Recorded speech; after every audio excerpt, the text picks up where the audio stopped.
Are you ready? Hello and welcome to M&M Reviews. My name is Margarita, but you can refer to me as Rita. And my name is Mirage, and you can refer to me as Mirage. On this channel, we will be uploading reviews of all kinds of stuff, like movies and Other things that we want to criticize because we have a lot of opinions about things. we do have a lot of opinions. It might be books or memes or outfits of celebrities or random people we saw on the street. Anyhow, there will be a lot of reviews here. Yeah, we would like to have an outlet for our critical energies.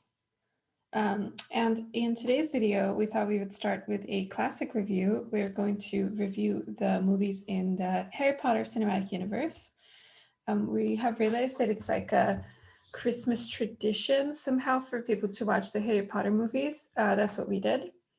Very cozy, many hours of enchanted magical entertainment, but also a lot of insights about the Harry Potter movies and things that were good and less good. Yeah, not that many insights about life, but a lot of insights about the Harry Potter movies. And we have, of course, read the books, but this is going to be a review strictly about the movies. Although to some extent, like the extent to which like the movie lived up to the book or not, definitely informs our judgment on the quality of the movie. Yeah. So we have three categories. We have like categorized the movies into three categories. And the first categories are what we consider bad movies. Boo. The second category are what we consider okay movies. And the final category is what we consider good movies.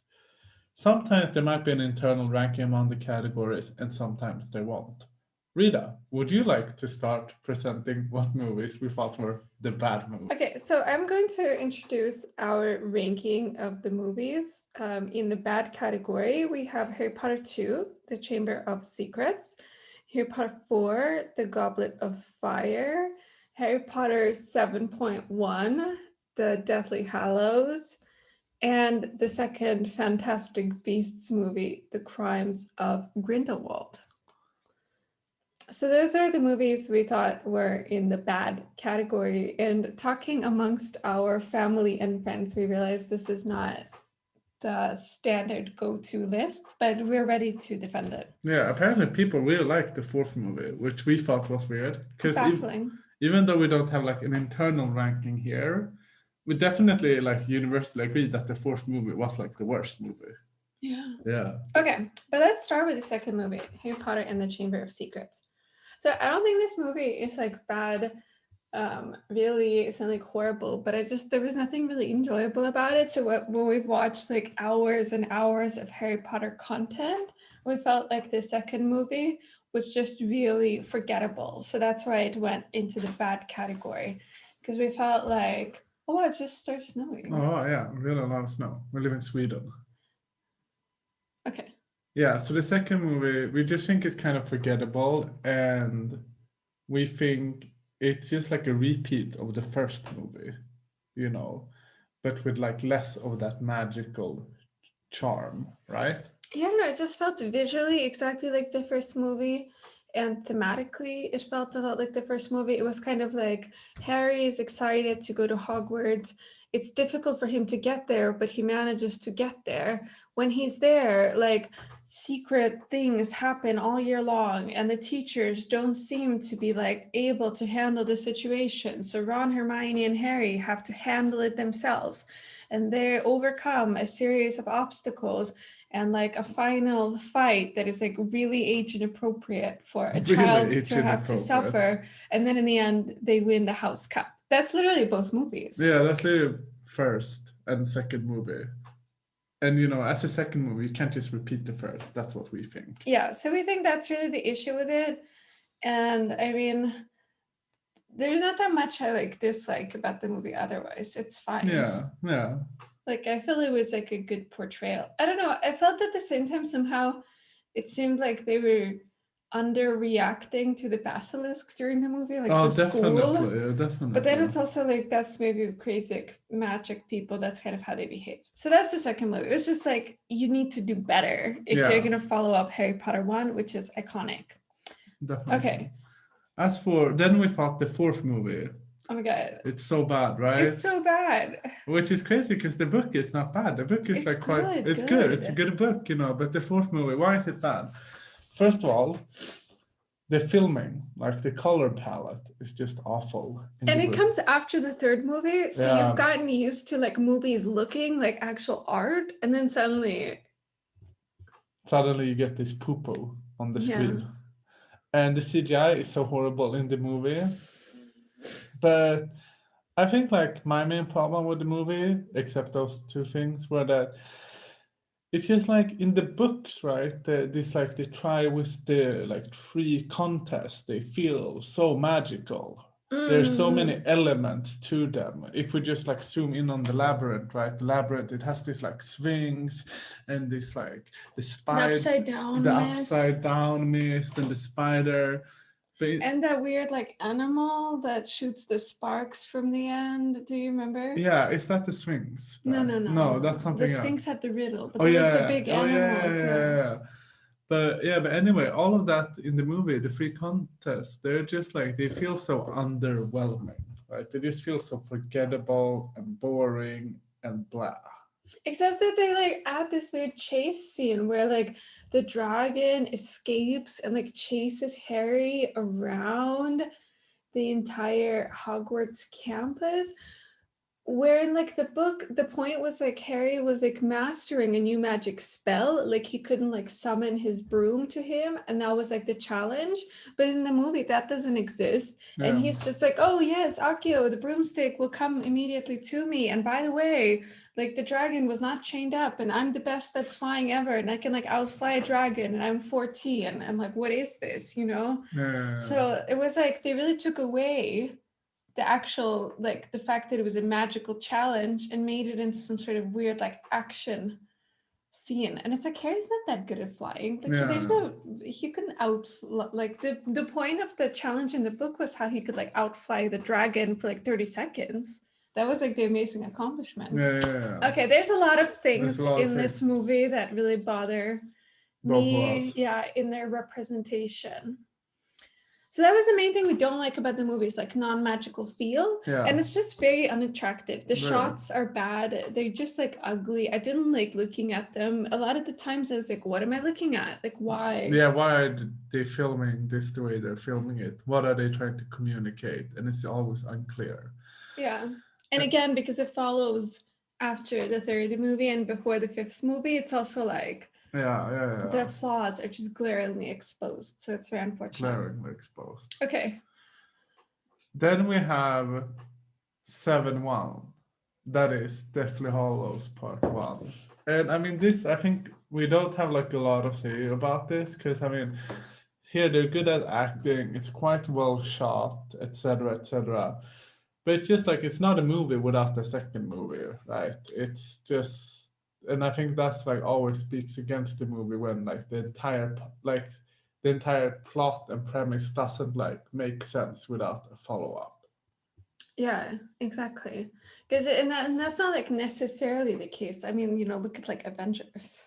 Yeah. I mean, you can like make a standalone movie that really depends on the sequel also. Yeah. But it's also like, I mean, even in the book, this was like the boring part, right? They're magical camping, and a lot of the book is about how frustrated they are that they're not like getting anywhere on their quest. And it's like, it's not like that interesting to watch it. I mean, like in Lord of the Rings, you know, there's also this part where it's just frustration and going up this endless mountain. But there, I mean, like you're carried by, I mean, like Sam, the greatest friend that has ever existed, you know, so it's like bearable. But here it's like Ron is being a bad friend. Hermione and Harry, they never like make out, like not even once, even though they're like think they're gonna die and they're trapped in these like tents. So I think like the psychology of like actually being trapped in the middle of nowhere and like going on this quest that you can't fulfill, I thought was not sold in the movie. Definitely not sold. So there was like they had neither the plot nor the psychology. So it was just like that's a very good point. that, you know, in order for that movie to be good, it could be good if it really was like a character movie about these young adults on this like impossible quest. But you never Yeah. really feel that. Yeah, you never feel that. I mean, Ron, I guess like he goes away, but it's also subtle. But I guess that's British people also. Yeah. I guess like for British people, probably this was like a hysterical. So, okay. And then our last movie in this category is the second Fantastic Beasts movie, The Crimes of Grindelwald. And first of all, I just want to say I actually really enjoy this movie. I think there are so many things in here that are fun. It has great magical feel, like has fun costumes. I really like the spells. There's some animals. Like I feel like it's fun. And I actually enjoyed it, and I struggle a bit with putting into the bad category, but it's just such a mess. It's like, where else could it go? Yeah, I mean, so Rita is like more forgiving with this movie than I am. Because it was so fun.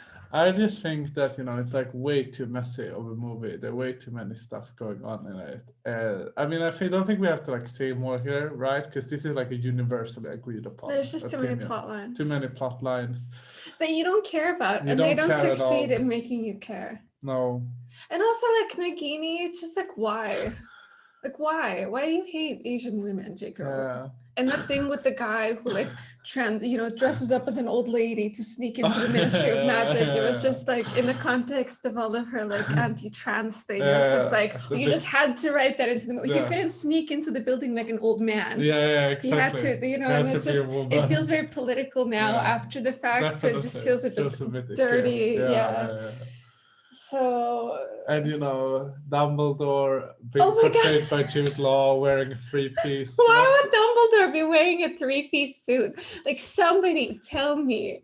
That was awful. And why would they cast Jude Law when they literally have the sun over Jude Law's never read a book in his life. Like I love Jude Law in The Holiday and many other movies, but he cannot pretend to me to be the smartest wizard who's ever lived. And that's not a fault of Jude Law's. Like, I mean, it's hard acting like a really smart person, but I think the gap there for me was just unbridgeable. Big. Although I've read online people love Jude Law as young Dumbledore, so. Yeah, but those people were wrong.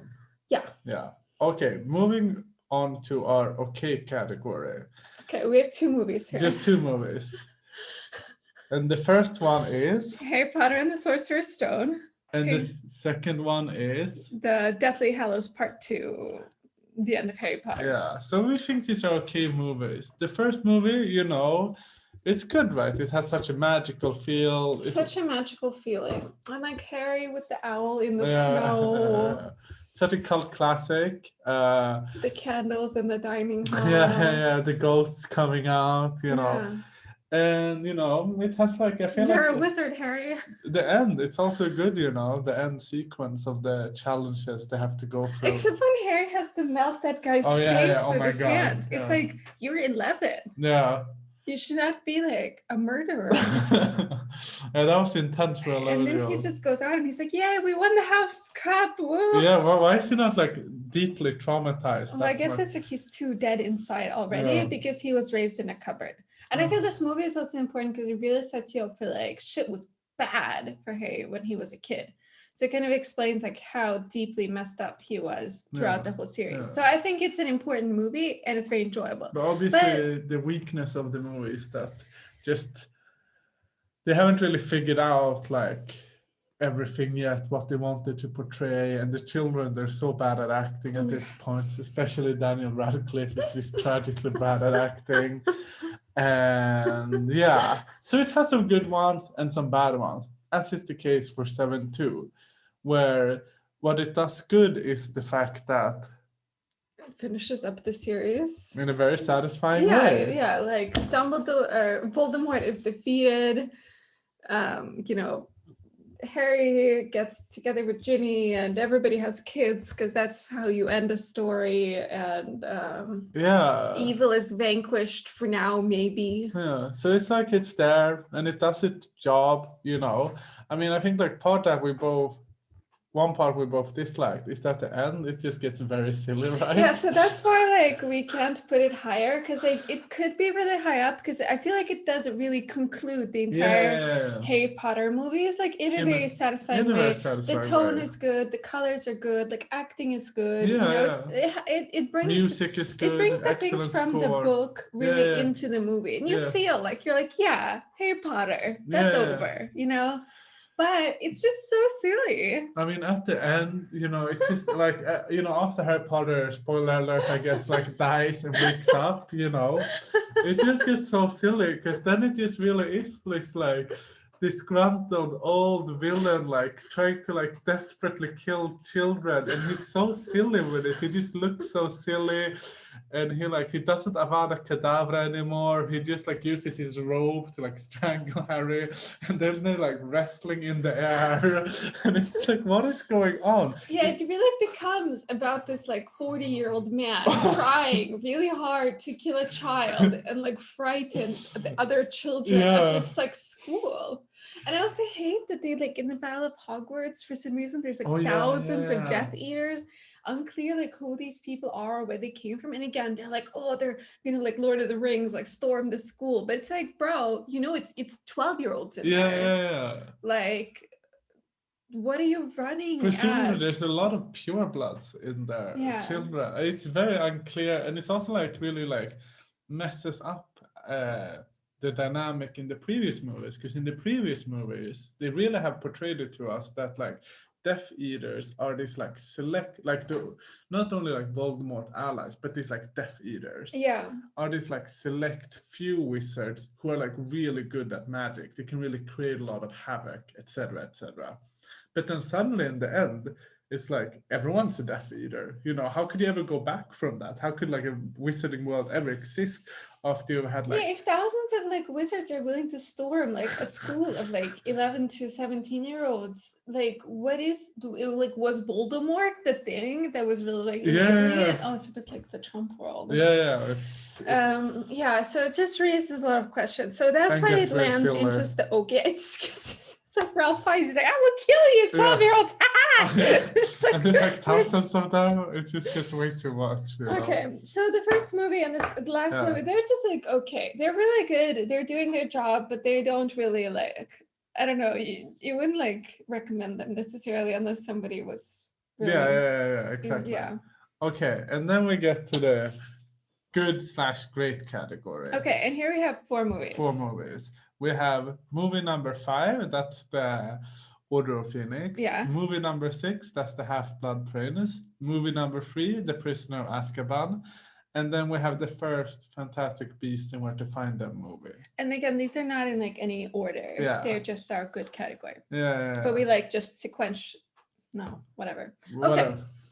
So our like first good movie is the 5th movie, and like we think that this is a good contender for like best movie in the Harry Potter series. Definitely. But this is like people they really disagree because like Umbridge, she's too mean. But that's what And I Harry's, love like, about too the movie. grumpy. Yeah, that's what I love. It's like this is the best like psychology J.K. Rowling ever has. It's like, oh, you think like Harry is grumpy after like growing up in a cupboard and being an orphan and 4 years in a row, like people are trying to murder him. Yeah. And nobody's friends with him, and then he gets like 2 months off and he has to do it all over again. Like, come on. Yeah, this is like Like- the first movie that accurately portrays what it would be like to try to get murdered 4 years in a row. When you're a child. When you're a child.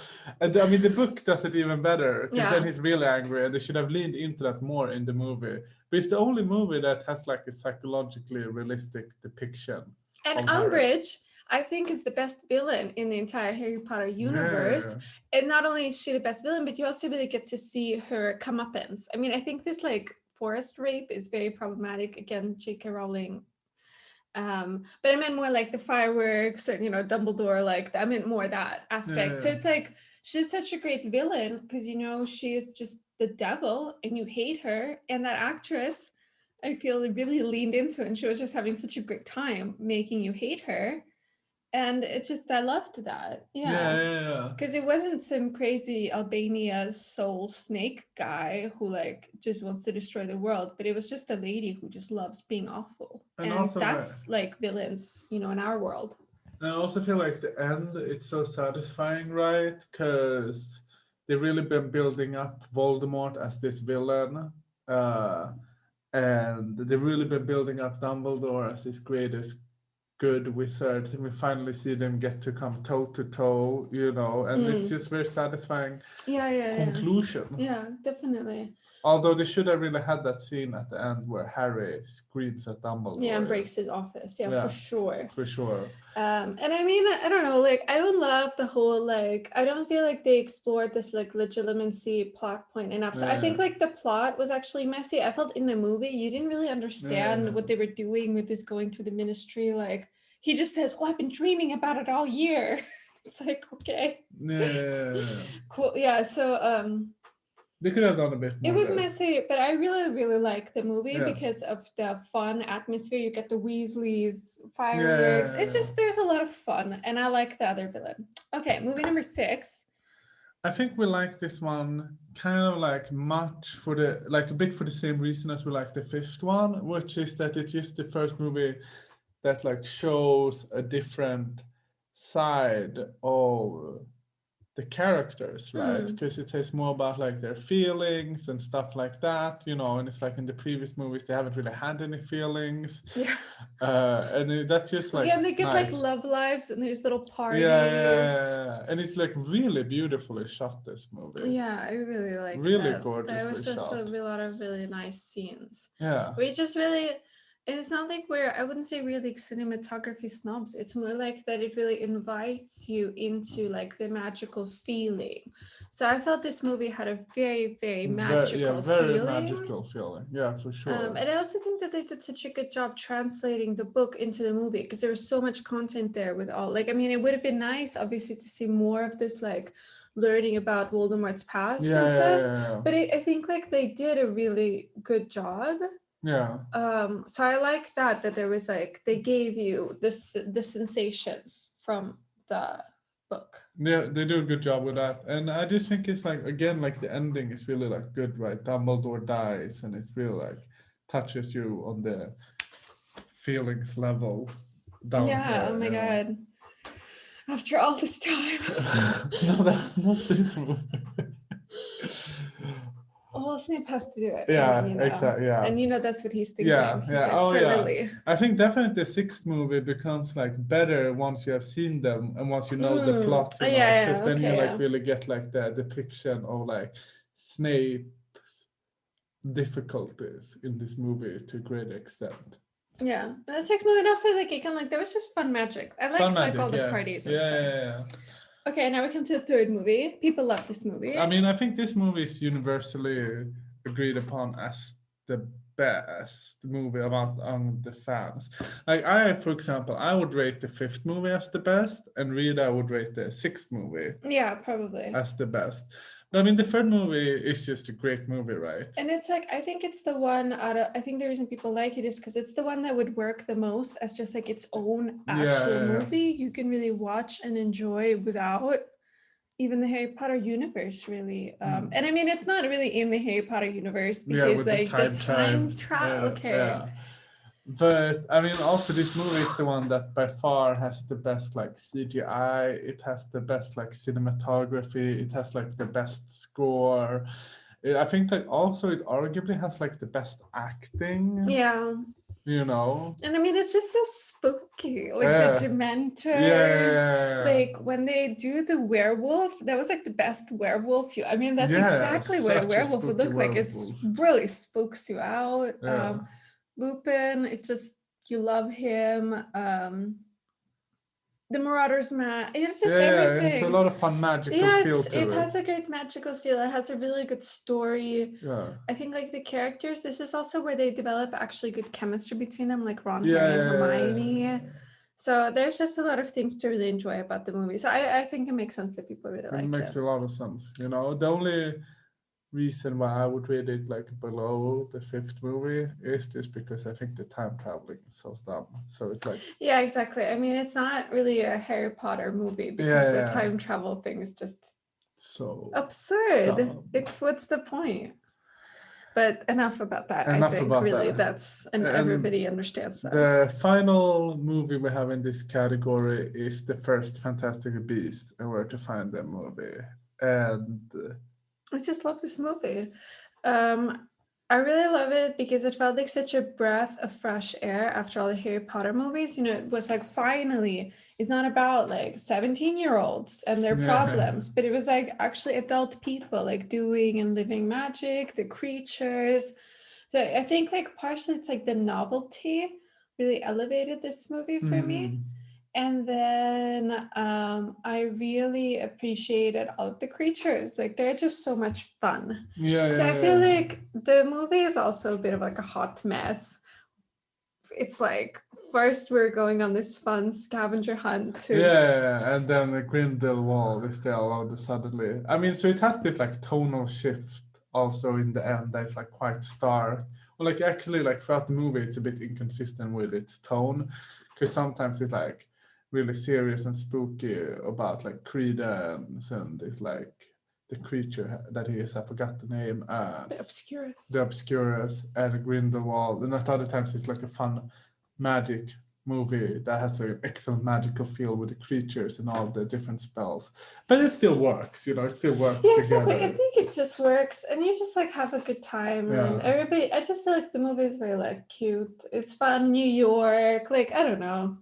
So it's just it was a good time. It was a good time. It's a good time, definitely. And yeah, these are our rankings into different categories of the Harry Potter movies. Yeah, thank you very much for watching, and you know, feel free to comment below with your agreements and disagreements. Yeah. Bye. Ciao.